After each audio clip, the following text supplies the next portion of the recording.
এই রাজার ভয়ে সবাই মৃত্যুর পূজা করতেন, কিন্তু 7 জন যুবক ছিল, তারা স্রোতে গা ভাসিয়ে দেয়নি। স্রোতের বিপরীতে তারা ঈমান নিয়ে দাঁড়িয়েছে। তারা ঈসা আলাইহিস সালামের রেখে যাওয়া সত্য ধর্মের উপর ঈমান এনেছেন, আখিরাতে তারা বিশ্বাস করত। এই 7 জন যুবকের কথা ছড়াতে ছড়াতে রাজা দাকিয়ানুসের কাছে চলে যায়। উনি তো রেগে মেগে ডেকে পাঠালো 7 জনকে। তাদেরকে জিজ্ঞেস করলো, তোমরা কাকে মানো? বলতেছে এক আল্লাহকে মানি। সাহসী, খুবই সাহসী। বলতেছে তুমি কি জানো তোমরা কার সামনে কথা বলতেছো? আমি তোমাদেরকে মৃত্যুদণ্ড দিতে পারি। তারা বলে দেন, কিন্তু আমরা সব বিসর্জন দিলেও ঈমান বিসর্জন দিতে পারবো না। যুবকরা চাইলে একটা সমাজকে পাল্টে দিতে পারে।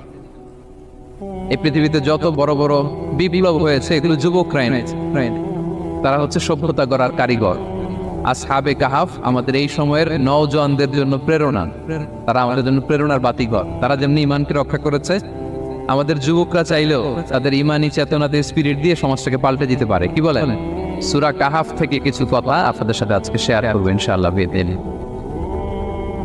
সূরা কাহাফের যে লেসন গুলো আছে, দ্য কি লেসন্স ফ্রম সূরা আল কাহাফ বা দ্য প্রাইম লেসন্স ফ্রম সূরা আল কাহাফ, এটা আপনাদের সাথে আমি শেয়ার করব ইনশাআল্লাহ বিইذنিল্লাহ। সূরা কাহাফ এটি মাক্কি সূরা, মক্কায় নাজিল হয়েছে। এটা কোরআনের একেবারে মিডলে অবস্থিত, 15 পারায়, কোরআনের 18 নম্বর সূরা। আপনারা অনেকে দেখে থাকবেন যে সূরা কাহাফের মধ্যে একটা শব্দ আছে ওয়ালিয়াতালাত্তাফ। যারা কোরআন পড়েছেন দেখে থাকবেন, না দেখলে আজকে বাসায় যে দেখবেন, একটা শব্দ আছে ওয়ালিয়াতালাত্তাফ। দেখবেন কোরআনের মধ্যে এই শব্দটা বোল্ড করা, মোটা কালি দিয়ে লেখা, bold. This is the middle of the holy Quran. এটা কোরআনের একেবারে মাঝখানে এই শব্দটা। এর আগে যত আয়াত, তারপরে ঠিক তত আয়াত। সুবহানাল্লাহি বিহামদিহি। This is the middle of the holy Quran, এবং এটা সূরা কাহাফের মধ্যে আছে। ওয়ালিয়াতালাত্তাফ শব্দটা আপনারা দেখলেন।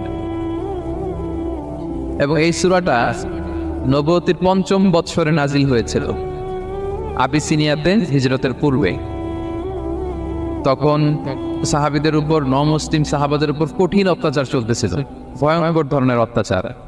তো এই সূরাটা নাজিল করে আল্লাহ তাআলা আমাদেরকে সান্ত্বনা দিলেন এবং বুঝাতে চাইলেন এই অত্যাচার, এই জুলুমের শিকার শুধু তোমরাই হচ্ছ না, এর আগেও হয়েছে অনেকে। 7 জন যুবক ছিল রোমান সাম্রাজ্যে, তারা তাদের ঈমান বাঁচানোর জন্য এরকম কষ্টের শিকার হয়েছিল, এবং তারা যে স্বপ্ন দেখেছিল সেই স্বপ্ন আল্লাহ তাআলা বাস্তবায়ন করেছেন। তো এই ঘটনাগুলো শুনিয়ে বেসিক্যালি মক্কার যে নও-মুসলিম সাহাবারা, তাদেরকে আল্লাহ তাআলা সান্ত্বনা দিচ্ছিলেন যে ফ্রাস্ট্রেটেড হওয়ার কিছু নেই। ওয়ালা তাহিনু ওয়ালা তাহজানু ওয়া আনতুমুল আ'লাউনা ইন কুনতুম মুমিনিন। হতাশ হবে না, চিন্তিত হবে না, বিজয় তোমাদেরই হবে যদি তোমরা মুমিন হও, যদি তোমরা বিশ্বাসী হও, তোমাদের ঈমানের দাবিতে যদি তোমরা সত্যবাদী হও। এই সূরাটা নাজিলের একটা প্রেক্ষাপট আছে। মক্কার কুরাইশরা কোনোভাবেই যখন রাসূল সাল্লাল্লাহু আলাইহি ওয়াসাল্লামকে দমাতে পারছিল না, তখন তারা প্ল্যান করলো যে আমরা মদিনাতে যে মদিনার ইহুদিদের কাছ থেকে কিছু জেনে আসি। কারণ মক্কাবাসীদের নবী, রাসূল, ওহী, আখিরাত এগুলোর ব্যাপারে কোনো ধারণা ছিল না। তো ফলে তারা কুরাইশরা নজর ইবনে হারিস এবং উকবা ইবনে আবি মুআইত এই 2 জনকে পাঠালো, তোমরা মদিনায় যাও, মদিনায় ইহুদিরা থাকে, ইহুদিদের কাছে তাওরাত নাজিল হয়েছিল। They have idea regarding prophets and আখিরাত, আখিরাত কি, নবী কি, এগুলোর আইডিয়া তাদের আছে। তো তাদের 2 জনকে পাঠালো যে তোমরা যে তাদের জিজ্ঞেস করো যে আমাদের জ্ঞাতি ভাইদের মধ্যে থেকে একজন তো নবী দাবি করে, সে কি আসলে নবী কিনা, আমরা কিভাবে বুঝবো? তো যেই চিন্তা সেই কাজ, তারা গেল মদিনাতে, মক্কা থেকে মদিনায়, যে খুলে বললো যে আমাদেরই এক ছেলে, আমাদেরই এক লোক বয়স 40 হওয়ার পর থেকে বলে আমি নবী, আমার কাছে ওহী আসে, আল্লাহ আমার কাছে বাণী পাঠায়, আর তিনি আমাকে বাণী বাহক করে পাঠিয়েছেন তোমাদের কাছে। এটা আসলে সত্য কিনা, আমরা একটু কনফিউশনে আছি। তো ইহুদিরা বলল তোমরা যে তাকে 3টি প্রশ্ন করবে, যদি উত্তর দিতে পারে বুঝবে সত্য নবী। 1 নম্বরে জিজ্ঞেস করবে যে মুহাম্মদ বলো তো আসহাবে কাহাফ কারা, আসহাবে কাহাফ সম্পর্কে তোমরা কি জানো? যে সূরাটার নাম সূরাতুল কাহাফ। কাহাফ মানে হচ্ছে কেই, গুহা, মানে গুহাবাসী। 7 জন যুবক এই গুহার ভিতরে আশ্রয় নিয়েছিল ঈমান বাঁচানোর জন্য। মুহাম্মদ তুমি যদি সত্য নবী হও বলো এই ঘটনাটা কি। 2 নম্বরে তাকে জিজ্ঞেস করবে জুলকারনাইন বাদশা সম্পর্কে কি জানেন, সে কিছু জানে কি। 3 নম্বর তাকে জিজ্ঞেস করবে মা হুয়া রূহ, রূহ কি, যে রূপটা দেহের ঢুকলে মানুষ নড়ে চড়ে, প্রাণবন্ত একটা অ্যানিমেশন থাকে, এটা বের হয়ে গেলে সে ডেড বডি, লাশ হয়ে পড়ে থাকে। What is the origin of রূহ, স্পিরিট? এই 3টা প্রশ্নের উত্তর যদি জানে তাহলে আসলে সে সত্য নবী। তারা এসে জিজ্ঞেস করলো, মুহাম্মদ বলো আসহাবে কাহাফ কারা, বলো জুলকারনাইন কে, বলো রূহ কি। এই তিনটা প্রশ্নের উত্তর যদি করতে পারো তাহলে বুঝবে তুমি সত্য নবী। রাসূল সাল্লাল্লাহু আলাইহি ওয়াসাল্লাম বললেন, ঠিক আছে যাও, আগামীকাল উত্তর বলে দেব। তিনি ইনশাআল্লাহ বলতে ভুলে গেলেন। রাসূল সাল্লাল্লাহু আলাইহি ওয়াসাল্লামের ধারণা ছিল প্রতিদিনই তো জিবরাইল কোরআনের আয়াত নিয়ে আসে, তো তারই ধারাবাহিকতায় আগামীকাল আসবে, আমি জিজ্ঞেস করে নিব এই তিনটা প্রশ্নের উত্তর। তারপরের দিন সবাই এসে হাজির, কিন্তু জিবরাইল আলাইহিস সালাম আসেনি। রাসূল সাল্লাল্লাহু আলাইহি ওয়াসাল্লাম একটু বিব্রতকর পরিস্থিতিতে বললেন। তারা বললো, তুমি তো আজকে অ্যাপয়েন্টমেন্ট দিয়েছো, ডেট দিয়েছো, বলো উত্তর বলো। রাসূল সাল্লাল্লাহু আলাইহি ওয়াসাল্লাম বললো, আজকে না, আগামীকাল বলে দিলেন। রাসূল সাল্লাল্লাহু আলাইহি ওয়াসাল্লাম ইনশাআল্লাহ কথাটা মনে করতে পারতেছেন না। এরপরের দিনও তারা এসে হাজির, দিবে, রাসূল সাল্লাল্লাহু আলাইহি ওয়াসাল্লাম উত্তর দিতে পারতেছেন না। তারপরের দিন এভাবে পিছাচ্ছেন, রাসূল সাল্লাল্লাহু আলাইহি ওয়াসাল্লাম ডেট দিচ্ছেন, এভাবে একদিন, 2 দিন, 3 দিন না, 15 দিন। কয়দিন? এদিকে তো এই প্রশ্নের উত্তর জানার জন্য এখন 1-2 আসে না, দলে বলে কাফিররা আসে। কেন রাসূল সাল্লাল্লাহু আলাইহি ওয়াসাল্লামকে এখানে অপমান করা যাচ্ছে, ছোট করা যাচ্ছে, হেয় করা যাচ্ছে। তারা এসে হাসাহাসি করে। আবু বকর, ওমর রাদিয়াল্লাহু আনহুকে বলে, দেখো তোমরা না বলছো সত্য নবী, উনি সত্য নবী হলে তো প্রথম দিন উত্তর দিয়ে দিতে পারতো, পারে না কেন? এটা থেকে বোঝা যাচ্ছে তিনি আসলে মিথ্যাবাদ। 15 দিন রাসূল সাল্লাল্লাহু আলাইহি ওয়াসাল্লামের জন্য এত বিব্রতকর পরিস্থিতি আর ছিল না। 15 দিন পর আল্লাহ তাআলা আয়াত নাযিল করলেন, ওয়ালা তাকুলান্না বিশাইইন ইন্নী ফাইলুম যালিকা গাদা ইল্লা আইয়াশা আল্লাহ। অর্থাৎ হে নবী, ভবিষ্যতের কোনো কাজ যখন ওয়াদা দিবেন, কমিটমেন্ট করবেন, আপনি আইয়াশা আল্লাহ মানে ইনশাআল্লাহ বলা ছাড়া কখনো দিবেন না। রাসূল সাল্লাল্লাহু আলাইহি ওয়াসাল্লামকে শিক্ষা দেওয়ার মধ্যে দিয়ে বেসিক্যালি আল্লাহ তাআলা গোটা মুসলিম উম্মাহকে শিক্ষা দিলেন, আমাদেরকে শিক্ষা দিলেন, যাতে আমরা ভবিষ্যতের কাজের আগে ইনশাআল্লাহ বলি। রাসূল সাল্লাল্লাহু আলাইহি ওয়াসাল্লাম লেসিসা পেলেন। এরপর আল্লাহ তাআলা উত্তর জানিয়ে দিলেন, আম হাসিবতা আন্না আসহাবাল কাহফি ওয়ার রাকিমি কানু মিন আয়াতিনা আজাবা। টানা 2 পৃষ্ঠা উত্তর দিলেন আসহাবুল কাহফ কারা। তাওরাত, জাবুর, ইনজিলে কোথাও এত বিস্তারিত উত্তর নেই আসহাবে কাহফের ব্যাপারে। আল্লাহ তাআলা আল কাহাফ, সূরাতুল কাহাফ নামে গুহাবাসীদের নামে একটা সূরা দিলেন, বিস্তারিত 2 পৃষ্ঠায় বর্ণনা করলেন তারা কারা। কুরাইশ তো তাজ্জব বনে গেল, ঘটনায় মুহাম্মদের উত্তর কিভাবে জানেন? সে তো কারো কাছে পড়ে নাই, লেখে নাই, এই দেশের বাইরেও কোথাও যায় নাই। দ্বিতীয় প্রশ্ন ছিল জুলকারনাইনকে আল্লাহ আয়াত নাযিল করলেন, ওয়াসআলুনাকা আন যিল কারনাইন কুল সাআতলু আলাইকুম মিনহু যিকরা। টানা আল্লাহ তাআলা প্রায় 1.5 পৃষ্ঠা, 1 পৃষ্ঠারও বেশি জুলকারনাইনের ঘটনা শোনালেন। আর রূহের কথা শোনালেন সূরা আল ইসরাতে, ওয়াসআলুনাকা আনির রূহ কুলির রূহু মিন আমরি রাব্বি ওয়া মা উতীতুম মিনাল ইলমি ইল্লা কালিলা। রূহ এটা আল্লাহর স্পেশাল একটা অর্ডার, আল্লাহর আদেশে এটা ঢুকে আল্লাহর আদেশে বের হয়। এটা কেউ ছুতে পারে না, করতে পারে না, দেখতে পারে না। এটা আল্লাহর পক্ষ থেকে একটা মিরাকেল। 3টা প্রশ্নের উত্তর যখন আল্লাহ তাআলা দিয়ে দিলেন, রাসূল সাল্লাল্লাহু আলাইহি ওয়াসাল্লাম তাদেরকে সাবলীল ভাষায় শুনিয়ে দিলেন। তারা অবাক হয়ে গেল। এইটা হচ্ছে সূরাতুল কাহাফ নাজিল হওয়ার প্রেক্ষাপট। এরকম একটা সিচুয়েশনে নবুয়তির 5ম বছরে আল্লাহ তাআলা এই সূরাটা নাজিল করেছেন। এই সূরার কিছু ফজিলত আছে। রাসূল সাল্লাল্লাহু আলাইহি ওয়াসাল্লাম জুমার দিনে এই সূরাটা আমাদেরকে তেলাওয়াত করতে বলেছেন। আপনারা তেলাওয়াত করেন তো? সূরা কাহাফ যদি জেনে না থাকেন আজকে থেকে করবেন।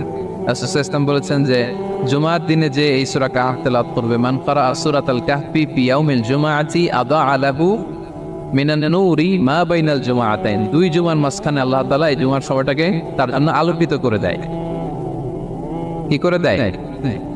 আলোকিত করে দেয়। একটা নূর তার জন্য সেট করে, এই নূর তাকে হেদায়েতের পথে অবশিষ্ট রাখে। এটা হচ্ছে একটা। তাহলে জুমার দিন আমরা সূরা কাহাফ তেলাওয়াত করব মনে করি, এটা সুন্নাহ। জুমার দিনের সুন্নাহগুলোর মধ্যে থেকে একটা সুন্নাহ হচ্ছে সূরা কাহাফ তেলাওয়াত করা। আবার আরেকটা হাদিসে রাসূল সাল্লাল্লাহু আলাইহি ওয়াসাল্লাম বলেছেন, মান হাফিযা 10 আয়াতিন মিন আউয়ালি সূরাতিল কাহফি উসিমা মিন ফিতনাতিদ দাজ্জাল। যে ব্যক্তি সূরা কাহাফের প্রথম 10 আয়াত মুখস্থ করবে, সে দাজ্জালের ফিতনা থেকে মুক্তি পাবে। কিভাবে? দাজ্জালের নাম তো আপনারা শুনেছেন, ভয়ঙ্কর ডেঞ্জারাস একটা ক্যারেক্টার। পৃথিবীর শুরু থেকে শেষ পর্যন্ত এর চেয়ে বড় ফিতনা আসেনি, আসবেও না। দাজ্জালের ফিতনা, সে তার এক চোখ থাকবে, আরেক চোখ এরকম বন্ধ থাকবে, এখানে লেখা থাকবে কাফারা। কোনোভাবেই তাকে দমানো যাবে না, হত্যা করা যাবে না। আল্লাহ নবী ঈসা আলাইহিস সালাম তাকে হত্যা করবেন। তো যে ব্যক্তি সূরা কাহাফ তেলাওয়াত করবে, সূরা কাহাফের প্রথম 10 আয়াত বিশেষ করে মুখস্থ রাখবে, আল্লাহ তাআলা উসিমা মিন ফিতনাতিদ দাজ্জাল, দাজ্জালের ফিতনা থেকে তাকে বাঁচাবেন। তা আমরা দাজ্জালের ফিতনা থেকে বাঁচতে চাই কি চাই না? আমরা যেন সূরা কাহাফের প্রথম 10 আয়াত মুখস্থ করি। সূরা কাহাফ যেন জুমার দিন আমরা তেলাওয়াত করি। So now the question arises, what is the relationship of Suratul Kahf with Dajjal? দাজ্জালের সাথে সূরা কাহাফের রিলেশনটা কারণ কি? একটা মেকানিজম তো এখানে আছে। এত সূরা থাকতে রাসূল সাল্লাল্লাহু আলাইহি ওয়াসাল্লাম কেন বললেন যে সূরা কাহাফ পড়লে দাজ্জালের ফিতনা থেকে বাঁচবে? কারণ নাই। এর কারণ হচ্ছে দাজ্জাল আমাদেরকে যে সমস্ত জিনিস দিয়ে ফিতনায় ফেলবে, ওই ফিতনাগুলোর সলিউশন আল্লাহ তাআলা সূরা কাহাফের ভিতরে রেখে দিয়েছেন। দাজ্জাল 4টা জিনিস দিয়ে আমাদেরকে ফিতনায় ফেলবে। That's a trial of faith. এক নাম্বার, ঈমানের পরীক্ষা সে আমাদেরকে ফেলবে, আমাদের বিশ্বাস নিয়ে ছিনিমিনি খেলবে সে। এটার সলিউশন আছে সূরা কাহাফ, আমি বলবো আস্তে আস্তে। 2 নম্বরে দাজ্জাল আমাদেরকে ফিতনায় ফেলবে, দ্য ট্রায়াল অফ ওয়েলথ, সম্পদ দিয়ে সে আমাদেরকে ফিতনায় ফেলবে। 3 নম্বর, দ্য ট্রায়াল অফ নলেজ, জ্ঞান দিয়ে সে আমাদেরকে ফিতনায় ফেলবে। 4 নম্বর, দ্য ট্রায়াল অফ পাওয়ার, ক্ষমতা দিয়ে সে আমাদেরকে ফিতনায় ফেলবে। দাজ্জাল 4টা জিনিস দিয়ে আমাদেরকে পরীক্ষায় ফেলবে। কয়টা? এক হচ্ছে ইমানি পরীক্ষা, 2 হচ্ছে সম্পদ দিয়ে পরীক্ষা, 3 হচ্ছে জ্ঞান দিয়ে পরীক্ষা, 4 হচ্ছে ক্ষমতা দিয়ে পরীক্ষা। সে ইমানের পরীক্ষায় আমাদেরকে ফেলবে। সে এসে বলবে আমি তোমার রব, এবং এটা প্রমাণ করার জন্য যা যা দরকার আল্লাহ তাআলা তাকে সব দিবেন। সে সব করতে পারবে। সে বলবে আমি তোমার রব। যদি বিশ্বাস না হয়, তোমার বাবাকে যদি জীবিত করে বিশ্বাস করবে? অনেকে বলবে হ্যাঁ আমার আব্বাকে জীবিত করে দেখান। তো তার বাবাকে ঠিকই সে জীবিত করে ফেলবে। আসলে শয়তান তার বাবার সূরাত নিয়ে সামনে দাঁড়াবে। আরে তাই তো, এটাই তো আমার বাবা, এটাই তো আমার দাদা। মানুষ ফিতনায় পড়ে যাবে, ইমানের ফিতনায়। সে ভাববে আসলে এটাই বোধহয় আমার রব, এবং তাকে এত ক্ষমতা দেওয়া হবে, তার ডান দিকে থাকবে জান্নাত, বাঁ দিকে জাহান্নাম। তার কাছে আল্লাহ এটা দিবে। যে তার কথা শুনবে তাকে সে জান্নাতে ঢুকাবে, কিন্তু জান্নাতে ঢুকে সে জাহান্নামের শাস্তি ভোগ করবে। এটা তার বাইরের মানুষ বুঝবে না, অ্যাপারেন্টলি এটা জান্নাত। আর যে তাকে মানবে না তাকে সে জাহান্নামে ফেলবে, কিন্তু জাহান্নামে ঢুকলেও সে জান্নাতের নাজ নেওয়ার করবে। তাহলে এই যে ইমানের ফিতনায় সে ফেলে দিবে আমাদেরকে। তো ইমান কি করে বাঁচাবো, এটা সলিউশন আমি শোনাবো আপনাকে। 2 নম্বরে সে আমাদেরকে সম্পদ দিয়ে ফিতনায় ফেলবে। যার যা লাগবে সে তাই দিতে পারবে, যা লাগবে। সে যদি আকাশকে বলে আকাশ বৃষ্টি দাও, যাকে তারা মানবে ওই এলাকায় বৃষ্টি হবে, সুজলা সুফলা শস্য শ্যামলা হবে সে সমস্ত এলাকা, ফল মূলে ভর্তি হবে, বরকত আর বরকত। আর যে এলাকার লোকেরা, জনপদের লোকেরা তাকে মানবে না, সে বলবে ওখানে বৃষ্টি হবে না, হবে ওখানে খরা, দুর্ভিক্ষ, মাটি ফেটে চলছে, মানুষ না খেয়ে নেবে, মহামারী, দুর্ভিক্ষ দেখা দেবে। তখন বিশ্ববাসী মনে করবে এটাই বোধহয় আমাদের রব। তার মানে সম্পদ দিয়ে ফিতনায় ফেলে দেবে। 3 নম্বর হচ্ছে নলেজ, তার জ্ঞানের কাছে গোটা বিশ্ব হার মানুষ। পূর্বের পরের যত জ্ঞান আছে সব আল্লাহ তাকে দিবে। ইলমুল আউয়ালিন ওয়াল আখিরিন, এমন কোনো প্রশ্ন নেই যেটা দিয়ে তাকে আটকানো যায়। যাই জিজ্ঞেস করবেন সব জানতা, সব বলে দেয়। ভবিষ্যৎবাণী বলে দিবে, বলবে আগামীকাল ওইখানে অমুক দেশে বোমা বিস্ফোরণ হবে, ওখানে দুর্ভিক্ষ হবে, ভূমিকম্প হবে। সে যা বলবে তাই নেই। তার জ্ঞানের এই বহর দেখে মানুষ ফিতনায় পড়ে যায়। 4 নম্বর হচ্ছে দ্য ট্রায়াল অফ পাওয়ার, ক্ষমতা। তার ক্ষমতার সামনে সব কিছু একেবারে ছিন্ন বিচ্ছিন্ন হয়ে যাবে, এত ক্ষমতা হবে তার। সে যেমনটি বলবে তেমনটি ঠিক করবে। বাতাসের সে দ্রুত বেগে সে এক দেশ থেকে আরেক দেশে চলে যাবে। তো তার এই সমস্ত অলৌকিক ক্ষমতা দেখে মানুষ ফিতনায় পড়ে যাবে। এবং এই ফিতনা, এই পরীক্ষার মুহূর্তগুলোতে মানুষ কিভাবে নিজেকে ধরে রাখবে তার সলিউশন আল্লাহ তাআলা সূরা কাহফে দিয়েছে। এই 4টা ফিতনা থেকে বাঁচার জন্য আল্লাহ সূরা কাহফে 4টা ঘটনা উল্লেখ করেছে। কয়টা? 1 নম্বর হচ্ছে আসহাবে কাহফ, যুবকদের ঘটনা, 7 যুবকদের ঘটনা। ইমান কি করে বাঁচাবেন, সলিউশন ওখানে। সম্পদের ফিতনা থেকে কিভাবে নিজেকে বাঁচাবেন, এজন্য একজন বাগানওয়ালার ঘটনা আল্লাহ শেখান। জ্ঞানের ফিতনা থেকে কি করে বাঁচবেন, এজন্য আল্লাহ তাআলা মুসা আলাইহিস সালাম এবং খিজির আলাইহিস সালামের ঘটনা সেখানে উল্লেখ করেছেন। আর ক্ষমতার ফিতনা থেকে কি করে বাঁচবেন এটা বোঝানোর জন্য আল্লাহ তাআলা যুলকারনাইনের ঘটনা উল্লেখ করেছেন। 4টা ফিতনা থেকে বাঁচার জন্য কয়টা ঘটনা?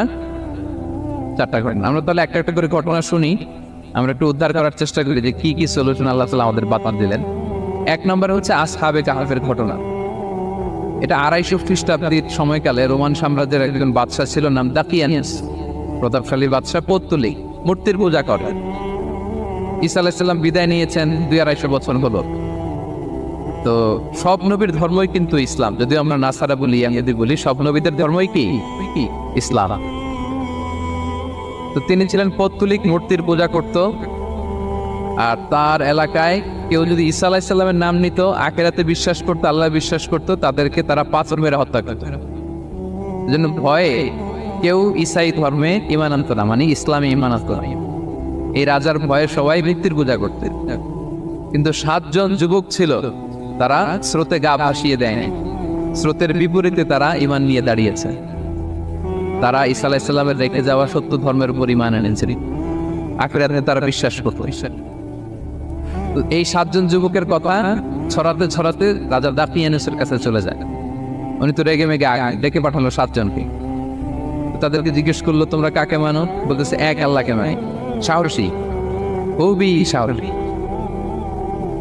বলতেছে তুমি কি জানো তোমরা কার সামনে কথা বলতেছো? আমি তো তোমাদেরকে মৃত্যুদণ্ড দিতে পারি। তারা বলে দেন, কিন্তু আমরা সব বিসর্জন দিলেও ঈমান বিসর্জন দিতে পারবো। সুবহানাল্লাহ। তুমি বললে তোমরা যুবক মানুষ, রক্ত গরম, আবেগে কথা বলতেছো, 3 দিন সময় দিলাম, যাও যাও, ঈসার নাম ভুলে যাও, আখিরাত ভুলে যাও, আল্লাহর নাম ভুলে যাও। 3 দিন পরে তোমাদেরকে আবার ইন্টারভিউ নেব। ওই দিন যদি একই কথা বলো, পাথর মেরে 7 জনকে দুনিয়া থেকে উড়িয়ে দিতে। তারা চলে গেল। এবার 7 বন্ধু মিলে পরামর্শ করতে লাগলো, কি করতে পারি আমরা, এই গুণের সমাজকে আমরা কিভাবে বাঁচাবো, এই পৌত্তলিকতার ছোবল থেকে এই ইফসিস নগরীকে বাঁচাবো কি করে। নগরীটার নাম ছিল ইফসিস নগরী। বর্তমানে এটা তুরস্কের ইজমির শহরে অবস্থিত। এখনো জায়গাটা প্রত্নতাত্ত্বিকদের ওই ইয়েতে এটা সংরক্ষিত, এখনো টুরিস্টরা যায়। তো তারা বললো, আমরা ঈমান বিসর্জন দিব না, যদি আমরা ওদের কথা মেনে নিই আমরা তো মুশরিক হয়ে গেলাম।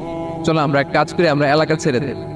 এই 7 যুবক আল্লাহর উপর ভরসা করে তারা বাড়ি ঘর, আত্মীয় স্বজন সব ছেড়ে দিয়ে, লোকালয় ছেড়ে দূরে একটা পাহাড়ের ভেতরে আশ্রয় নিল।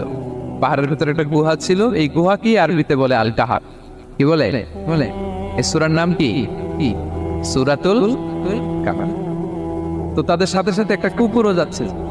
তারা বারবার তাড়িয়ে দেওয়ার চেষ্টা করতেছিল কুকুরটাকে, যাতে না যায়, কিন্তু এই কুকুর শুধু কান্না করে তার সাথে যাওয়ার জন্য ঘেউ ঘেউ করতেছিল। এই কুকুরটাকেও সাথে নিলেন। ভালো মানুষদের সাথে থাকলে কি হয় দেখেন, এই কুকুরের কথা, যেহেতু 7 জন ইমানদারের সাথে একটা কুকুর ছিল, এই কুকুরের কথা আল্লাহ সূরাতুল কাহফে উল্লেখ করে দিয়েছেন। কালবুহুম বাসিতুন যিরাআইহি বিল ওয়াসি। তো তারা ভিতরে গেল, যে প্রচন্ড ক্লান্ত, তারা ঘুমিয়ে পড়ল। কি করলো? এই এক ঘুমে আল্লাহ 309 বছর কাটাই দিলেন। 9 বছর? 9 বছর। প্রচন্ড গম যেন আর কাটা না। 309 বছর পরে এরা জাগিবে। এখন খুব ক্ষুধা, ঘুমে আর ওর ভাঙতেছে। আর একজন একটা জিজ্ঞেস করতেছে, কি লম্বা সময় ঘুম দিলাম বোধহয় আমরা? একজন বলতেছে, হ্যাঁ, মানুষ সারাদিনই ঘুমাইছে আমরা। আরেকজন বলতেছে, না সারাদিন না, দিনের কিছু অংশ হয়তো ঘুমাইছি। আসলে কয় বছর ঘুমাইছে? 309 বছর। তো এদিকে সভ্যতার তো চেঞ্জ। এখানে ওই দাকিয়ানুস মরে, এর ছেলে মরে, এর নাতি মরে, পুতি মরে, এখন 6ষ্ঠ নম্বর রাজা আসছে। প্রজন্মের পর প্রজন্ম তো শেষ। 309 বছর, কমপক্ষে 4-5 জেনারেশন চেঞ্জ হবে। তো জেনারেশন চেঞ্জ হয়ে, এলাকা চেঞ্জ হয়ে, তারা যে স্বপ্ন দেখেছিল এই ইফসিস নগরীতে কালিমার পতাকা উঠবে, তাদের স্বপ্ন আল্লাহ বাস্তবায়ন করেছে। 309 বছরের ব্যবধানে এই এলাকার সবাই মুসলিম হয়ে গেছে। আল্লাহ চাইছিলেন ওদেরকে দেখাবে এটা, যে স্বপ্নটা যে বাস্তবায়ন হয়েছে এটা দেখাবে। তো ঘুম থেকে উঠছে, একজনকে তারা বললো যে লুকায় লুকায় চাদর মুড়ি দিয়ে কিছু রুটি নিয়ে আসো বাজার থেকে, যাতে তোমাকে না চিনে। চাদর মুড়ি দিয়ে যাও। কিছু পয়সা ছিল, মুদ্রা দিয়ে দিস। তো সে যে যখন দোকানদারের কাছ থেকে রুটি নিয়েছে আর মুদ্রা দিছে, দোকানদার বলে, এই মুদ্রা থেকে আসেন।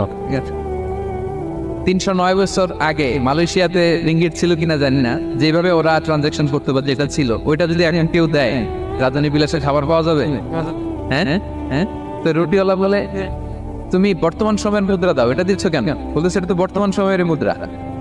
বলতেছে, এই যে মুদ্রার মধ্যে দেখো কোন সালের সিল দেওয়া, এটা তো শত শত বছর আগে। বলতেছে, কি বলে শত বছর আগে? আমি তো আজকে সকালেই বাজার করলাম, ওই বাজার করে যে টাকা কিনেছিল ওইটাই তো পকেটে। বলতেছে, বলে কি? নিশ্চয়ই তুমি গুপ্তধনের সন্ধান পেয়েছে, হিডেন ট্রেজার। বলো, মানে তার সাথে এদের কথাবার্তা কিছু মিলতেছে না। পরে তাকে ধরে ওই সময়কার রাজার কাছে নিয়ে গেছে। ওই রাজা আবার মুসলিম, সবাই মুসলিম ভাই।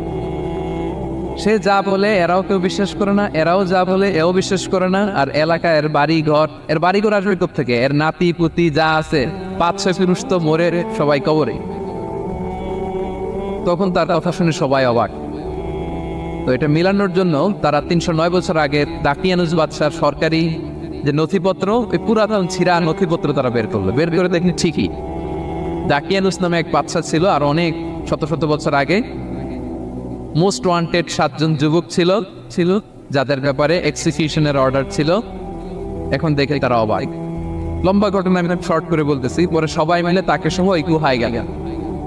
গুহায় যাওয়ার পরে সে বাকিদেরকে ডাকতে গুহার ভেতরে ঢুকলো। আল্লাহ তাআলা 7 জনকে ওইখানে মৃত্যু দিয়ে দিলেন।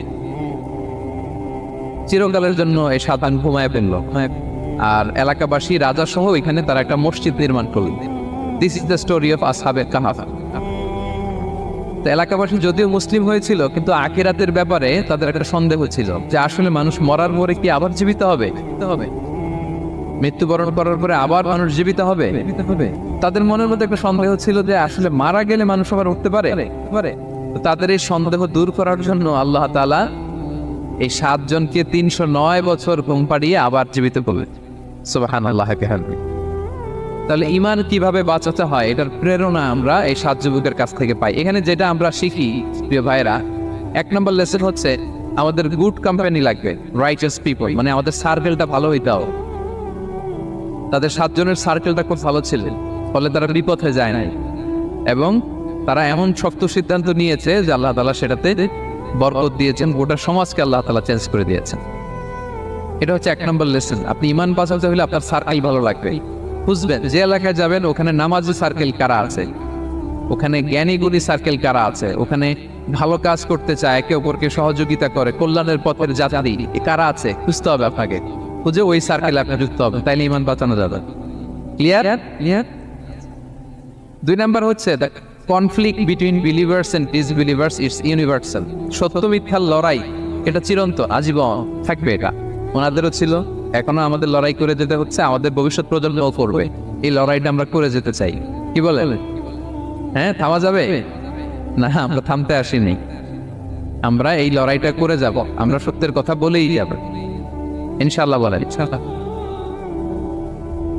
3 নাম্বার হচ্ছে যে লেসনটা আমরা পাই, অনেকগুলো লেসন, আমি খুব প্রেসাইজলি বলতেছি। যুবকরা চাইলে একটা সমাজকে পাল্টে দিতে পারে। এই পৃথিবীতে যত বড় বড় বিপ্লব হয়েছে এগুলো যুবকরাই এনেছে। তারা হচ্ছে সভ্যতা গড়ার কারিগর। আসহাবে কাহাফ আমাদের এই সময়ের নওজওয়ানদের জন্য প্রেরণা, তারা আমাদের জন্য প্রেরণার বাতিঘর। তারা যেমনি ঈমানকে রক্ষা করেছে, আমাদের যুবকরা চাইলেও তাদের ঈমানি চেতনাতে স্পিরিট দিয়ে সমাজটাকে পাল্টে দিতে পারে। কি বলে? এখানে বেশিরভাগই তো যুবক। হ্যাঁ, গুড সার্কেলে থাকবেন তো আপনারা, সত্যের পক্ষে সবাই থাকবেন তো, আল্লাহ তাআলা কবুল করুন। আচ্ছা, এবার 2 নাম্বার ছিল সম্পদের ফিতনা, কিভাবে বাঁচবেন। আসহাবে কাহাফের পরে সূরা কাহাফে আল্লাহ তাআলা একজন বাগানওয়ালার ঘটনা বলেছে। 2 জন বন্ধু, একজন একটু গরিব, সে বিশ্বাসী, আরেকজন ধনী, সে অবিশ্বাসী। তাকে আল্লাহ তাআলা বিশাল বড় খেজুরের বাগান আর আঙ্গুরের বাগান দিয়েছেন, বিশাল অনেক বড় বিজনেস ম্যাগনাইট। তো এই সম্পদের অহংকার সে করত। সে প্রায় তার গরিব বন্ধুকে বলতো যে তোর চেয়ে আমার সম্পদও বেশি, সন্তানও বেশি, জনবল বেশি, লোকবল বেশি, অর্থবল বেশি, সব বেশি। অহংকারে তার পা মাটিতে পড়তো। আর সে আখিরাতে অবিশ্বাস করত এবং সে বলতো যে এই সম্পদ আমারে বাঁচাবে, চিরকাল আমাকে স্মরণীয় করে রাখবে, এই সম্পদ কোনোদিন যাবে না। অনেক বড় বড় ধনীরা আছে, তারা এরকম মনে করে যে আমি এত বড় সিআইপি, হ্যাঁ, আমি এত বড় বিজনেস ম্যাগনেট, এই দিন বোধহয় আর চেঞ্জ হতে পারে না, আমার আজীবনই বোধহয় এত পাওয়ার থাকবে, এত সম্পদ থাকবে। এটা ভুল ধারণা। এটা কি ভুল ধারণা। এই যে তুরস্কে দুর্ভিক্ষ হইল না, আপনারা দেখছেন না যে অনেক সম্পদের মালিক বাড়ি ঘর ভেঙে রাস্তার ফকির। এখন ওই যে রিফিউজিদের জন্য যে খাবার আসছে ওখানে লাইনে দাঁড়াইছে, কারণ আপনি লাইনে না দাঁড়ালে খাবারও তো মিলবে না। 1000 কোটি টাকার মালিক ছিল, ভেঙে চুরে সব শেষ। এখন রিলিফের নেওয়ার জন্য দুস্থদের কাতারে ওখানে দাঁড়াইছে, কারণ দাঁড়াইলেই কিছু খাবার পাওয়া যাবে, খিচুড়ি পাওয়া যাবে, তা নাহলে তো খাবারটাও মিলবে না। এই যে বঙ্গবাজারে আগুন লাগলো আমাদের বাংলাদেশে, 20টা 25টা দোকান ছিল অনেকের যাদের অন্যান্য বিজনেস আছে তারা হয়তো সার্ভাইভ করতে পারতেছে, কিন্তু এমন অনেক ব্যবসায়ী ছিল সব শেষ, জ্বলে পুড়ে তার টাকা পয়সা পুঁজি স্বপ্ন সব শেষ। তো ধনীকে গরিব বানাতে আল্লাহর 1 সেকেন্ডও লাগে। ওই বিশাল প্রাসাদ থেকে টেনে ভাঙ্গা থালা হাতে দিয়ে রাস্তায় নামাইতে আল্লাহর কয় সেকেন্ড লাগে বলেন তো? 1 সেকেন্ডও লাগে না। সো এই লেসনটা কিন্তু আমাদের নিতে হবে। এবং ওই ব্যক্তির নসিবে তাই উঠেছিল, সে যখন অহংকার করতেছিল আল্লাহ তাআলা আকাশ থেকে ফুসবান একটা আগুন পাঠালো। ওই আগুন এসে তার আঙ্গুরের বাগান, তার খেজুরের বাগান, বিশাল মাইলকে মাইল এই বাগান জ্বালিয়ে পুরে মুহূর্তের মধ্যে সারকার হয়েছে। এবং মুহূর্তের মধ্যে সে পথের ভিখারি, ফকির। এই ঘটনাটা এনে আল্লাহ তাআলা সম্পদশালীদেরকে রিমাইন্ডার দিলেন যে এই সম্পদের ফিতনায় তোমরা পড়ে যেও না। আমরা সম্পদশালী হলে বাস্তবতা অনেক সময় ভুলে যাই। সূরাতুল হুমাযাতে আল্লাহ তাআলা বলেন ইয়াহসাবু আন্না মালাহু আখলাদা, সম্পদশালীরা মনে করে এই সম্পদ আমাকে চিরকাল বাঁচিয়ে রাখবে, চিরকাল বোধহয় এই সম্পদ আমার হাতে থাকবে। না, এটা হাতের ময়লা, আজ আছে কাল নাই, যে কোনো সময় চলে যেতে পারে। এটা হচ্ছে ম্যাটেরিয়ালিস্টিক আউটলুক, বস্তুবাদী চিন্তা থেকে এই আমাদের ধনী ভাইদের এই সমস্যাটা হয়। ভোগবাদী চিন্তার প্রভাব আর কি। সম্পদ যখন হাতে থাকে ধরাকে সরাজ্ঞান করে, মনে করে যে সবই আমার কন্ট্রোলে। না, আপনারে ওই গরিবের কাতারে আনতে, ওই রিলিফের সম্পদ নেয়ার জন্য ওই লাইনে দাঁড় করাইতে আল্লাহর 1 সেকেন্ডও লাগে না। এটা খেয়াল রাখতে হবে। আমরা যখন প্রাইভেট কারে চড়ি মাঝে মাঝে ওদেরকে এসে হাত পাতে, এদেরকে ছোট করা যাবে না। গল্পটা আল্লাহ ভিন্ন করতে আল্লাহর 1 সেকেন্ডও লাগে। ওইদিকে আমি দাঁড়ায় হাত পাততাম আর উনি প্রাইভেট কারে বসে থাকতো। আল্লাহ চাইলে করতে পারতেন না? পারতেন। তো এখান থেকে আমাদের জন্য শিক্ষা হচ্ছে সম্পদ এটা ক্ষণস্থায়ী, আজ আছে কাল নাই, এটা ক্ষণস্থায়ী, এটাকে এভারলাস্টিং মনে করা যাবে না। এভারলাস্টিং হচ্ছে আখিরাত। ওয়ালাল আখিরাতু খায়রুল লাকা মিনাল উলা, আখিরাত তোমার জন্য দুনিয়ার চেয়ে শ্রেষ্ঠ। এবং আল্লাহ তাআলা দৃষ্টান্ত একটা দিয়েছেন যে দুনিয়ার জীবনটা হচ্ছে কামা, ওই পানির মতো যেটা আনজালনাহু মিনাস সামা, আকাশ থেকে নাজিল করেছি। ওই পানি ক্ষেতের মধ্যে পড়ে ফুল ফসল হয়েছে। এরপরে যখন ফসল কাটা হয় ওই ক্ষেত খামার এগুলো তৃণলতা হয়ে যায়, ভুসির মতো হয়ে যায়। তখন বাতাসের ঝাপটায় একবার এদিকে যায় একবার ওদিকে যায়। অনেক লম্বা উপমা, আমি সংক্ষেপে বললাম। তো শেষ আউটপুটটা হচ্ছে এটা, সম্পদ এটা মুহূর্তেই চলে যেতে পারে। সম্পদ উপার্জন জায়েজ আছে, মুসলিমরা সম্পদ উপার্জন করতে পারবে, কোনো অসুবিধা নাই। আপনি যদি ধনী হন এটা ভালো, ফলে আপনি যাকাত দিতে পারবেন, অসহায় দুস্থদের সহায়তা করতে পারবেন, কন্ট্রিবিউট করতে পারবেন। আপনি সম্পদ হাতের মুঠোয় নেবেন, কন্ট্রোল করবেন, কিন্তু এই দিকে স্থান দেবেন, দ্যাটস ইট, তাহলেই হবে। আমরা সম্পদ কি করতে পারবো? উপার্জন করতে পারবো, কিন্তু হৃদয়ে স্থান দিতে পারবো না। হৃদয়ে স্থান থাকবে আখিরাতের। এই মাইন্ডসেট যদি আপনি গড়ে তোলেন তাহলে সম্পদের ফিতনা আপনি কখনো পড়বেন না। এই পয়েন্টটা কি ক্লিয়ার? ক্লিয়ার। 3 নাম্বার ফিতনা ছিল কিসের ফিতনা দেখি কে বলতে পারেন? প্রথমটা হচ্ছে বিশ্বাস বা ঈমানের ফিতনা, 2 নাম্বার হচ্ছে সম্পদের ফিতনা, 3 নাম্বার জ্ঞানের ফিতনা। জ্ঞানেরও কিন্তু ইলমেরও একটা গরম আছে, যার ইলম আছে তার মধ্যে এই সমস্যাটা কাজ করে। সেটার জন্য আল্লাহ তাআলা মুসা আলাইহিস সালাম, খিজির আলাইহিস সালামের ঘটনা বলেন। আমি খুব সংক্ষেপে বলবো, সময় কম। মুসা আলাইহিস সালাম হচ্ছে বনি ইসরাইলের নবী, আর খিজির আলাইহিস সালাম কেউ বলেছেন নবী, কেউ বলেছেন আল্লাহর ওলি। আসলে আরবিতে ওনার নাম খদির, আমরা বাংলায় বলি খিজির। খদির মানে সবুজ। উনি যে কোনো জায়গায় বসলে ওখানে মরা গাছ লতা পাতা এগুলি সবুজ হয়ে যায়। অনুর্বর এলাকার উপর দিয়ে হেঁটে গেলে ওটা উর্বর হয়ে যায়। তো মুসা আলাইহিস সালাম একবার ওয়াজ করতেছেন এইভাবে বনি ইসরাইলের সামনে, খুতবা দিচ্ছেন।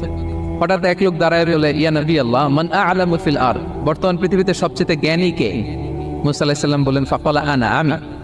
কি বললেন?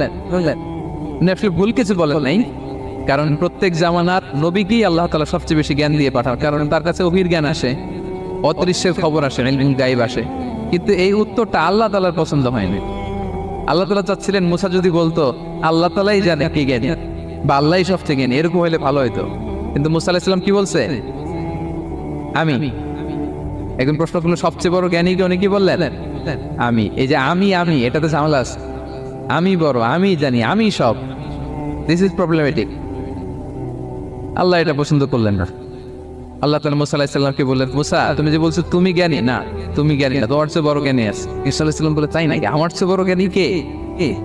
তো আল্লাহ তাআলা বললেন ইযহাব ইলা মাজমাইল বাহরাইন, দুই সাগর বা দুই নদীর মিলনস্থলে যাও, ওখানে আমার এক বান্দা আছে তোমার চেয়েও জ্ঞানী।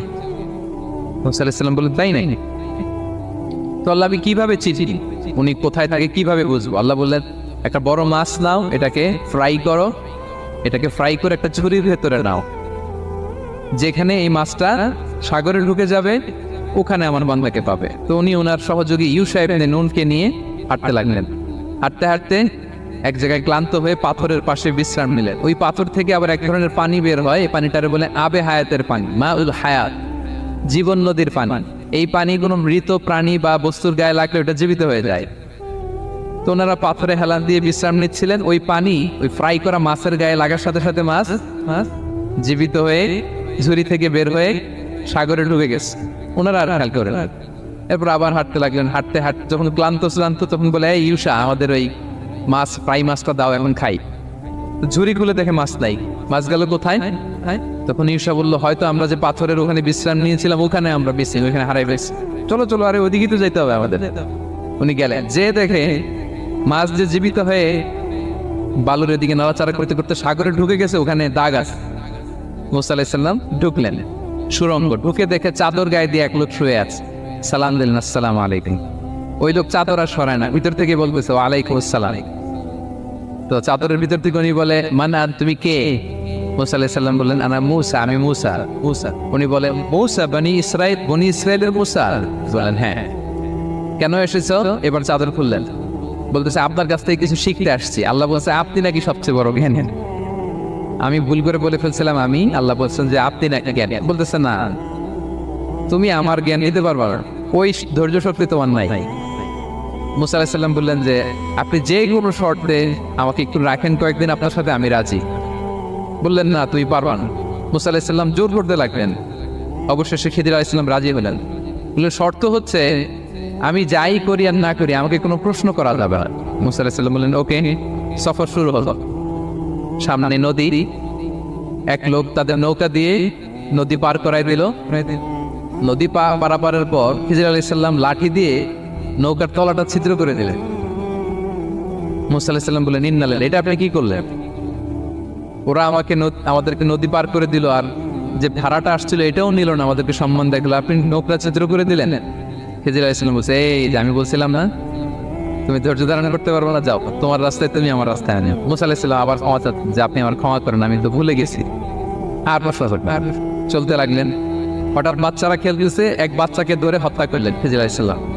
এবার তো মুসা আলাইহিস সালাম রেগে গেছে, আপনি করলেন নিষ্পাপ ফুলের মতো শিশুকে হত্যা করলেন। খিজির আলাইহিস সালাম বলে এই যে আমি জানতাম যে তুমি ধৈর্য ধারণ করতে পারবে না, তোমার রাস্তা এক আমার রাস্তা এক, যাও। এবার মুসা আলাইহিস সালাম করজোর যে this is the last chance, একটা ফাইনাল চান্স দেন, একটা সুযোগ দেন, আর আমি প্রশ্ন করবো, এটাই লাস্ট। বললেন ওকে ঠিক আছে।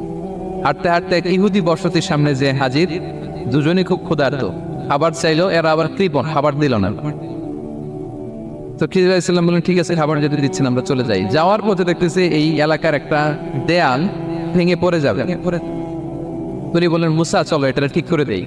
দুইজন মিলে প্রচন্ড ক্ষুধায় এটা সেটা এনে দেয়ালটা তৈরি করছে। মুসা আলাইহিস সালাম তো এমনি রাগী, পেটে আবার ক্ষুধা, আবার বলছে কিছু বলাও যাবে না। তিনি এবার প্রশ্ন করেন, বলতেছেন ওরা এত কিপটামি করলো আর আপনি এটা করে দিলেন, আপনি তো চাইলে এটা টাকা নিতে পারতেন, পারিশ্রমিক নিতে পারতেন চাইলে। এই কথা বলার পর খিজির আলাইহিস সালাম বললেন হাদা ফিরাকু বাইনি ওয়া বাইনি, এখানেই তোমার আর আমার সেপারেশন, আর সামনে আগানো যাবে, তোমার কোনো ধৈর্যই নেই। তো এতটুকু তোমাকে আমি বলি যে আমি একটাও আল্লাহর আদেশ ছাড়া করি নাই, আল্লাহর আদেশে আমি করেছি। কি এক নাম্বার হচ্ছে ওই যে আমাদের ভাড়া নিতে চাইলো না, আমাদেরকে পার করে দিল, নৌকাটা ছিদ্র করেছি কারণ এই এলাকায় একজন জালিম বাদশা আছে, সে নৌকা পেলেই গরিব মাঝিদের নৌকা সৃষ্টি করে নিয়ে যায়। তো এটাকে যখন তলায় ছিদ্র করে দিছি, এই রাজার লোকেরা এসে দেখবে যে এটা তলা ছিদ্র, তো পানি হচ্ছে, এটা নেবে না, ওরা পরে সামহাও এটা রিপেয়ার করে চালাইতে পারে না। মুসা আলাইহিস সালাম বলে সুবহানাল্লাহ, তাই তো, এটা তো আমি বুঝতে পারি নাই। আর ওই ছোট শিশুটাকে হত্যা করছি, ও অনেক বড় জালিম হবে এলাকা, তার ফিতনায় এলাকাবাসী তটস্থ থাকবে, সে তার মা বাবাকেও জাহান্নামে নেবে, এজন্য আল্লাহ তাআলা আদেশ দিয়েছেন আমাকে, আল্লাহর আদেশে আমি তাকে হত্যা করেছি। মুসা আলাইহিস সালাম বললেন তাই তো, এটা তো অনেক ভালো কাজ করছেন তাইলে। বলতেছে তাহলে ওইটা বলেন, খাবারও দিল না, এত কৃপণ, এদের দেয়াল কেন ঠিক করতে গেলেন আপনি? তখন তিনি বললেন যে আসলে এটা একটা ইয়াতিমদের ঘর ছিল, দুইটা ইয়াতিম শিশু, তাদের বাবা মা খুব ভালো ছিলেন, আর এই দেয়ালের নিচে আছে গুপ্তধন, এই দেয়ালটা পড়ে যাবে, এই গুপ্তধন তারা ছোট মানুষ নিতে পারবে না, এলাকাবাসী তাদেরকে বঞ্চিত করে নিয়ে যাবে। আমি দেয়াল গড়ে দিলাম যাতে করে তারা যখন প্রাপ্তবয়স্ক হয় নিজেদের সম্পদ নিজেরা বুঝে নিতে পারে। সুবহানাল্লাহ ওয়া বিহামদিহি। মুসা আলাইহিস সালাম বলে, তাই তো, এগুলো তো আমি বুঝতে পারি নাই। তো এই ছিল খুব সংক্ষিপ্ত পরিসরে মুসা আলাইহিস সালাম খিজির আলাইহিস সালামের ঘটনা। বিষ্ণু ইসলাম জেহাদের ময়দানে যখন যেতেন তখনও আল্লাহর নামের তাকবীর দিতেন। বিষ্ণু বলতেন আল্লাহু আকবার খারিবাত খাইবার। ইহুদিদের একটা দুর্গকে যখন বিশ্বনবী একেবারে ড্যামলিশ করে দিবেন, ওই জেহাদে যখন মিলিটারি নিয়ে উনি অ্যাটাক করবেন, অ্যাটাকের শুরুটাই ছিল আল্লাহর নামে। বিষ্ণু বলেছিলেন আল্লাহু আকবার খারিবাত খাইবার, আল্লাহর নামে, আল্লাহ সুমহান, তার নামে এই খায়বারের দুর্গ আমরা ভেঙে দিব। আলহামদুলিল্লাহ পড়েন। যে কোনো যুদ্ধে বেরোলে বিশ্বনবী কার নাম পড়তেন? সফরে বেরোলে কার নাম পড়তেন? সফর থেকে ফিরে আসলে কার নাম? আজানে কার নাম? জিকিরে কার নাম? প্রথমে কার নাম? শেষে কার নাম? আল্লাহ এমন আল্লাহ, হুয়াল আউয়াল ওয়াল আখির ওয়াল যাহির ওয়াল বাতিন ওয়া হুয়া বিকুল্লি শাইইন আলিম। আল্লাহ বলে আমি প্রথম, আমি শেষ, আমি প্রকাশ্য, আমি গোপন, সূচনাহীন অতীত থেকে আমি আল্লাহ আছি, শেষহীন সীমাহীন ভবিষ্যৎ পর্যন্ত আমি আল্লাহ থাকবো। চিল্লা এখন ঠিক কিনা? ওনার কোনো লয় নাই, ওনার কোনো ক্ষয় নাই, উনি অব্যয়, উনি অক্ষয়, উনি সদা জাগ্রত, সদা সজাগ, ওনার কোনো ঘুম নাই, ওনার কোনো তন্দ্রা নাই। সুবহানাল্লাহ পড়েন। লা তাখুযুহু সিনাতুন ওয়ালা নাওম, never sleep or slumber overtakes him. আল্লাহর ঘুমে তো ধরেই না, ঘুমের আগে যে তন্দ্রা ধরে ওইটাও ধরে না। সাইয়েদনা মুসা আলাইহিস সালাম আল্লাহকে জিজ্ঞেস করলেন, ইয়া রাব্বি, মাইকম্যান কোন দিকে? দেখা যায় না আমারে? আরেকটু সাউন্ডটা বাড়াতে হবে, তোমার সাউন্ডটা আরেকটু স্ট্রং করতে হবে। তোমার মাইকের নাম কি? হ্যাঁ, ভুলে গেছে ও? বলি কি কই? রায়হান, রায়হান মাইক তুমি আরেকটু স্ট্রং করো, সাউন্ডটা আরেকটু স্ট্রং করো যাতে আমাদের কথা বলতে সুবিধা হয়। মুসা আলাইহিস সালাম আল্লাহকে জিজ্ঞেস করলেন, ইয়া রাব্বি, সাউন্ড আরো কমে গেছে তাই না? বাড়ছে একটু? রায়হান কই রে ভাই, আরেকটু বাড়াও সাউন্ড। সাইয়েদনা মুসা আলাইহিস সালাম জিজ্ঞেস করলেন, ইয়া রাব্বি আয়াগলিবুকান নাওমু, আল্লাহ আপনার কি ঘুমে ধরে না? সুবহানাল্লাহ পড়েন। আয়াগলিবুকান নাওমু, আপনার কি ঘুমে ধরে না? আপনার উপর কি ঘুম বিজয় লাভ করে না? আমি তো সারাদিন কাজ করার পরে আমার ঘুমে ধরে। আমি সারাদিন রাখালগিরির কাজ করি, ছাগল চড়াই। পৃথিবীর সব নবীরা ছাগল চড়াতেন। মা মিন নাবিয়্যিন ইল্লা রাআল গানাম, পৃথিবীতে এমন কোনো নবী নাই যেই নবী মেষ চড়ায় নাই, বকরি চড়ায় নাই। সুবহানাল্লাহ পড়েন। সাহাবারা বললেন, ইয়া রাসূলুল্লাহ, আপনিও মেষ চড়িয়েছেন? বিষ্ণু বললেন, হ্যাঁ আমিও মেষ চড়িয়েছি। আমি তো অল্প কিছু টাকার বিনিময়ে মক্কাতে ছাগলগুলো চড়ায় দিতাম। সুবহানাল্লাহ পড়েন। তো মুসা আলাইহিস সালাম বললেন, আল্লাহ আয়াগলিবুকান নাওম, আল্লাহ আপনার কি ঘুমে ধরে না? আল্লাহ বললেন, কোনো কথা বলা যাবে না, দুইটা গ্লাসের ভেতরে পানি নাও, আর পানি ভর্তি গ্লাস নিয়ে তুর পাহাড়ের উপরে দাঁড়াও। সাইয়েদনা মুসা আলাইহিস সালাম দাঁড়ালেন। আল্লাহরে আবার জিজ্ঞেস করলেন, আল্লাহ আমি জিজ্ঞেস করলাম কি আর আপনি করতে বললেন কি? আল্লাহ বললেন, কথা বলো না, যা বলেছি তাই করো। আল্লাহর সাথে বেশি কথা চলে না, তিনি সব রাজার বড় রাজা, মহারাজা। চিল্লা এখন ঠিক কিনা? তো মুসা আলাইহিস সালাম কিছু বলতে পারে না, পানি নিয়ে দাঁড়িয়ে রইলেন। মুসা আলাইহিস সালামকে আল্লাহ বললেন, তুমি দাঁড়িয়ে থাকো, আর ঘুম রে বললেন, ঘুম তুই মুসারে ধর।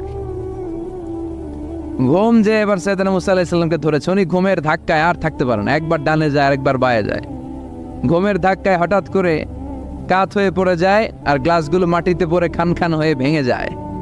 আল্লাহ ডেকে বললেন, মুসা বেশি কিছু হেফাজতের তো দায়িত্ব দেয় নাই, শুধু দুইটা গ্লাস হেফাজতের দায়িত্ব দিয়েছে। ঘুমের কারণে এগুলোর হেফাজত করতে পারো নাই, ভেঙে খান খান হয়ে গিয়েছে। আমি যদি তোমাদের মতো ঘুমিয়ে যেতাম তাহলে পৃথিবীর সাথে সূর্য লেগে, সূর্যের সাথে চন্দ্র লেগে গোটা মহাবিশ্বটা এভাবে গ্লাসের টুকরার মতো খান খান হয়ে যেত রে মুসা।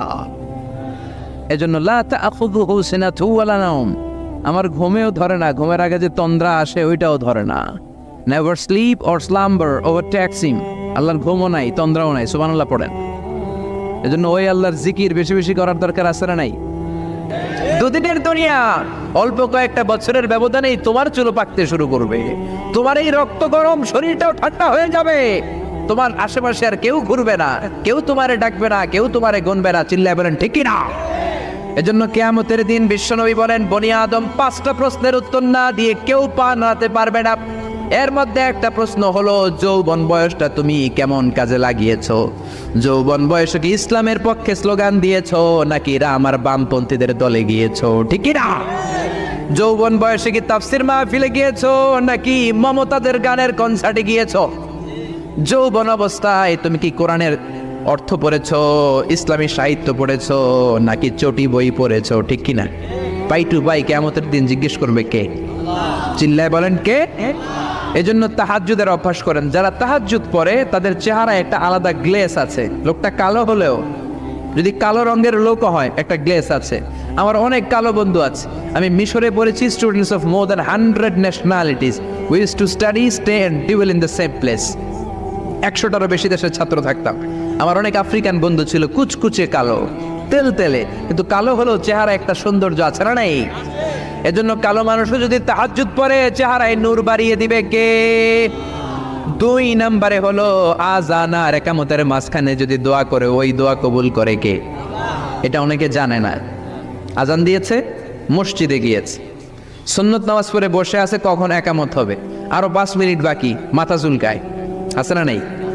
মোবাইল টেপাটেপি করে, ফেসবুকিং করে, ঘড়ির দিকে তাকায় আছে, ঘড়ির কাঁটাও ঘুরে, ওর মাথাও ঘুরে, আছে না নাই? তো বসে থাকবা কেন তুমি? 5 মিনিট সময় আছে, চাইতে হবে কার কাছে?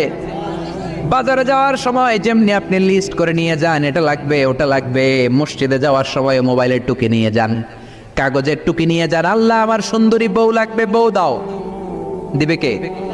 এই বেটা, দিবে কে? নেককার বিবি লাগবে, দিবে কে? গোল্ডেন এ প্লাস পেতে চাই, দিবে কে? উমরা করতে চাই, পাসপোর্টে ভিসা লাগে না, ভিসা করে দিবে কে? দুরারোগ্য ব্যাধি, অনেক ওষুধ খেলাম, অনেক দেশে গেলাম, কোনো ডাক্তার ভালো করতে পারে না, কিন্তু ডাক্তারেরও বড় ডাক্তার আছে না নাই? কেউ যেটা পারে না, পারে কে? আযান ইকামতের মাঝখানে দোয়া আল্লাহ ফেরায় না। হাদিসে এসেছে, দুআউ লা ইরাদ্দু বাইনাল আযানি ওয়াল ইকামা। আযান এবং ইকামতের মাঝখানের সময়টাতে দোয়া করবেন।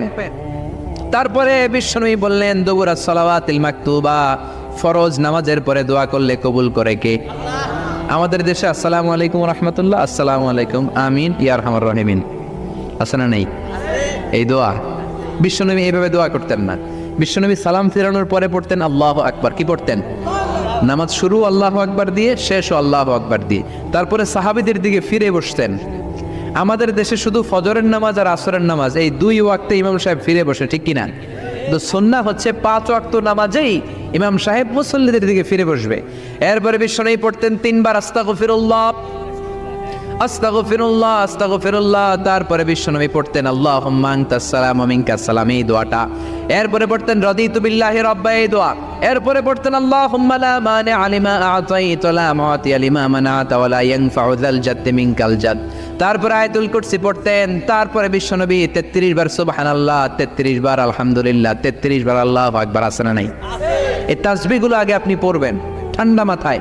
এরপরে যদি দোয়া করতে মনে চায়, সম্মিলিত মনে চায় করেন, একা একা মনে চায় করেন, বা হাত তোলা ছাড়া এমনি মুখে করেন, সমস্যা নাই, কিন্তু আগে তাসবিহগুলো পড়তে হবে। চিল্লায় বলেন ঠিক কি না? এই তাসবির সুন্নাত নাই। মানুষগুলো এত অস্থির, সালামের পরে কখন বেরোবে, কখন বেরোবে, মনে হয় পাবলিক টয়লেটে ঢুকছে, ঠিক কি না? পাবলিক টয়লেট হচ্ছে এমন জায়গা যে পাবলিক টয়লেটের ভিতরে আছে, ও বের হওয়ার জন্য ছটফট করে, আর যে বাইরে সিরিয়াল ধরে আছে, ও ঢোকার জন্য ছটফট করে, ঠিক কি না?